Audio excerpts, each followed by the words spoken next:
Turi kuwa gatatu tariki 26 Gashyantare. Ni umunsi wa 57 uyu mwaka wa 2020. Kuri iyi tariki mu gihugu cya Kuwait biziza umunsi wo kwibohora. Bazirikana ko hari ku itariki 26 Gashyantare mwaka wa 1991 ubwo ibihugu byiganjemo byo mu burengerazuba bw'isi byahagurukiraga rimwe bikarwanya igihugu cya Iraq cyari kigaruriye igihugu cya Kuwait mu ntambara yamenyekanye nk'iya mbere yo mu kigobe cya Persia. Muri Leta Zunze Ubumwe za Amerika abafite imyemerere ya Kisilamu bo mu gashami kazwi ku izina rya Nation of Islam kuri itariki biziza umunsi w'umucunguzi cyangwa se Savior's Day. Bibuka ko washinze agashami ka Islam witwaga Waris Fard Muhammad bageranya nk'umucunguzi wabo aribwo yavutse mu mwaka wa 1930. Hari ku itariki mu mwaka wa 1815 ubwo wari umwami w'abami w'Ubufaransa witwaga Napoleon wa mbere yapfiriye mu kirwa cya Elbe. Hari mu mwaka wa 1885 ubwo hasogwaga inama mpuzamahanga yamenyekanye nka Conference de Berlin yabereye i Berlin mu Budage. Iyo nama yari yatumirwa na chancelier w'Ubudage witwaga Otto von Bismarck n'ibihugu byo ku mugabane w'Uburayi byigabanyijemo Afurika bigatangira kuyikoloniza. Muri iyo nama niho u Rwanda rwagabiriwe igihugu cy'Ubudage.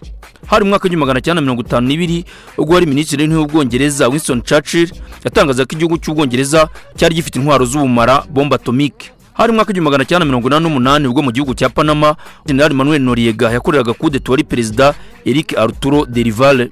Mu 1992 mu gihugu cya Azerbaijan ahitwa Kojari ingabo z'Abanyaromania zishe abasivili 613 barimo abagore 106 n'abana 83 mu bushyamirane bwari hagati ya Azerbaijan n'igihugu cya Armenia. Mu 1993 kuri itariki kunzi korerwamo ibikorwa binyuranye byiganjemo iby'ubucuruzi ya World Trade Center iherereye Manhattan muri New York hagaguye igitero cy'iterabwoba gihitana abantu 6 igihumbi barakomereka.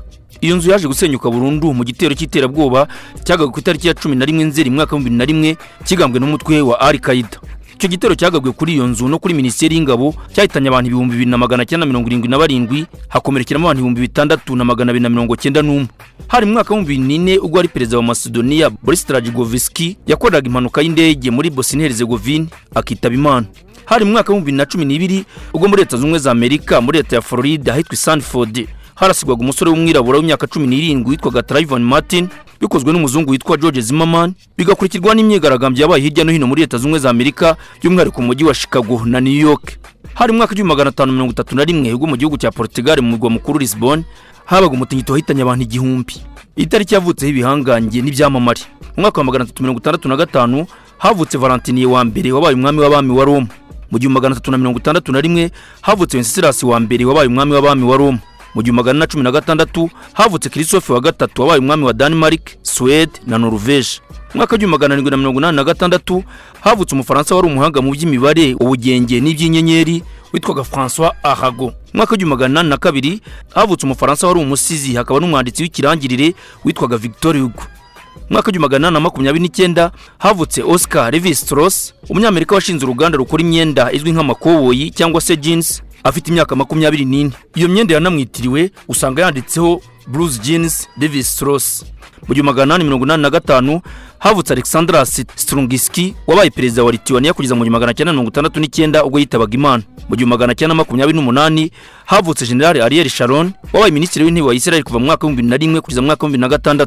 Mu 1954 havutse Recep Tayyip Erdogan perezida w'igihugu cya Turukiya kuva mu mwaka wa 2014 kugeza uyu munsi. Mu 1984 havutse Emmanuel Adebayor umukinnyi w'ikirangire w'umupira w'amaguru w'umunyetogo. Mu 1986 havutse umunyangorakazi witwa Leila Lopez wabaye nyampinga w'isi yose cyangwa se Miss Universe mu mwaka wa 2011.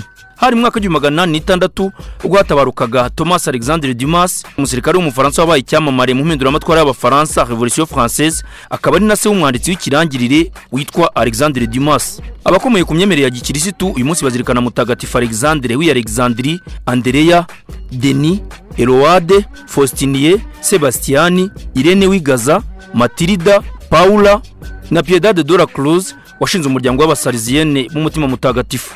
Iyi ni Radio Musanze, Twishime Jado Office.